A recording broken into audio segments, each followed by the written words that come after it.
Rajasthan ATS ने बड़ी कार्रवाई की है। एटीएस ने रियासत में सबसे बड़े हवाला कारोबार का पर्दाफाश किया है। इन लोगों के पास से काफी मकदार में सोने और चांदी जब्त किए गए हैं। बताया जा रहा है कि दिल्ली के चांदनी चौक से गुजरात के अहमदाबाद सोने चांदी की खेप जा रही थी। तभी एटीएस ने जयपुर रेलवे स्टेशन पर आश्रम एक्सप्रेस में जाकर कार्रवाई की। इन 4 पार्सलों में 5.25 किलो सोना और तकरीबन 200 किलो चांदी बरामद हुई है। इसके अलावा तकरीबन 1 करोड़ 20 लाख रुपए नकदी भी बरामद हुई है।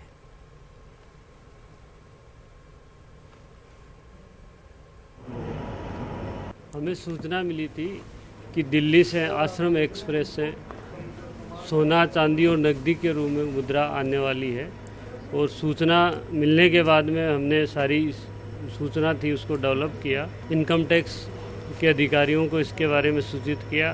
यहाँ आरपीएफ और जीआरपी को बताया और रेलवे मैनेजमेंट थे उनसे भी बात की और उसके बाद में उस ट्रेन को आज जब यहाँ पे 8:30 बजे के आसपास में रुकी है तो उसको चेक करवा के और जो सूचना के हमारे पास थी और जिस तरह के जो हमें बताया हमें सूचना थी कि इसमें इस तरह से इसमें लिखा हुआ है वो वाले पैकेट हमने उतारे हैं तो उसके अंदर ये हमारी सूचना के मुताबिक ये सारे नकदी सोना और चांदी मिले हैं। सोना है वो लगभग 5.25 किलो के आसपास सोना मिला है। चांदी का तोल किया जा रहा है लगभग 2 क्विंटल के आसपास होगी और 1 करोड़ 20 लाख के आसपास रुपए मिले। ये जो सूचना थी उसके अनुसार ये पूरा सामान दिल्ली से वहाँ जो अवध लॉजिस्टिक है उसके वहाँ से आना था और वहाँ अमित कुमार जो इसको संचालित करते हैं अवध लॉजिस्टिक को उनका ये सामान बताया जा रहा है।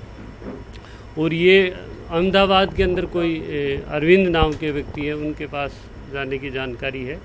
और जो अजमेर के अंदर हमने जो सूचना दी है उसके बाद में वहाँ पे उन्होंने कुछ इस तरह के बक्से और बॉक्स और बोरे उतरवाए जिनकी वो जांच कर रहे हैं। जांच के बाद में कुछ कहा जा सकता है कि वहाँ पे क्या मिला है और कितना।